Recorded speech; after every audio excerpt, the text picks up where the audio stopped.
Hello, this is DNA Replication by Austin Tipper. Here we have a parent DNA strand. Now, what happens is this parent DNA strand will divide into two daughter DNA strands.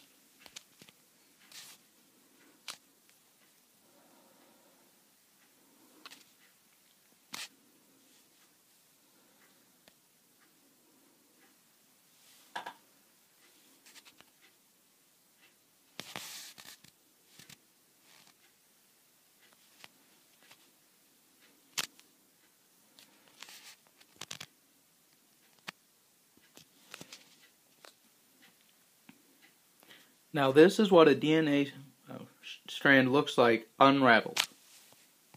You have a 5' and a 3' end. And what happens is you get these ACTGs.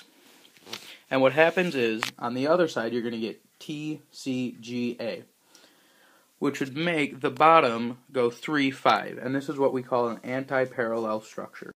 Now, these A, G, C, and T's are the nitrogen bases, which code for the building of proteins. So the order they come in is very important.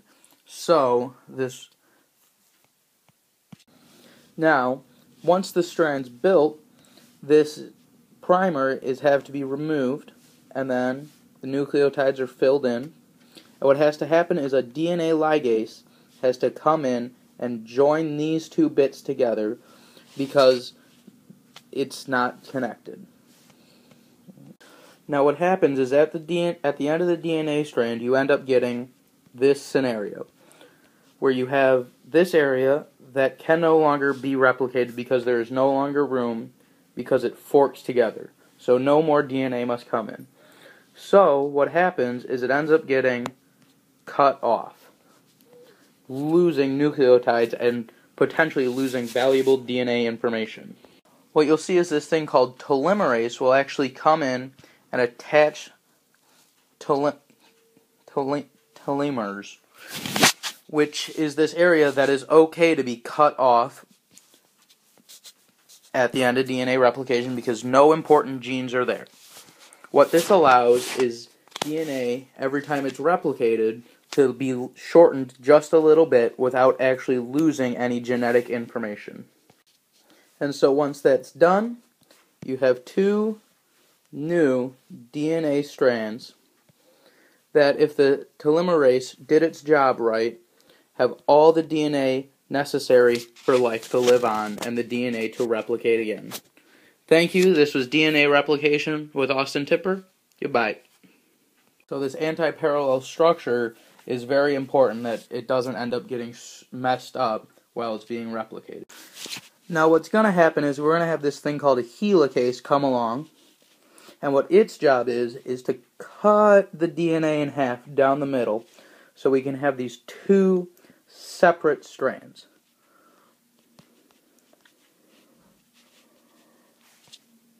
What you'll also see is a single strand binding protein, or SSBP, and what its job is to hold this gap apart before DNA replication can happen for this strand. Now what we end up getting is this thing called a DNA replication bubble, and that's this big thing in the middle. And on either end you have a DNA replication fork, which is basically where a Y is created, where the two strands are cut apart. What you have in the middle of all of this is the origin point. And what this is this is the original spot where the two helicases came together and started unwinding the DNA strand. Now what will happen is we'll get a leading strand and a lagging strand. And we'll explain what those do later.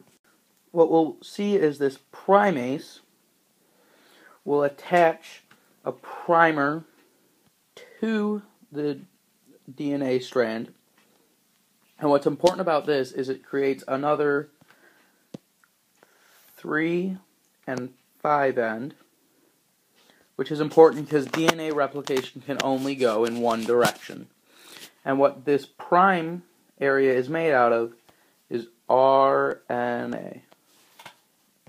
The important thing is that DNA polymerase can only add to the 3 side of the nucleotide. So it can only add new nucleotides on this side, here, here, and here, or here, here, and here. And what this does is it will create the leading strand and the lagging strand. Because this leading strand is going to be able to continuously create more DNA without having to slow down. But this lagging strand, on this lagging strand, what you're going to see is they're going to be built on this side of the primer, creating an Okinawa, sorry if I butchered that name, strand, which is the segment that's being built. And what happens is the primase, DNA polymerase, will start at one spot, build here, move this direction, and once it hits this other RNA strand, it has to jump all the way back and start building here again.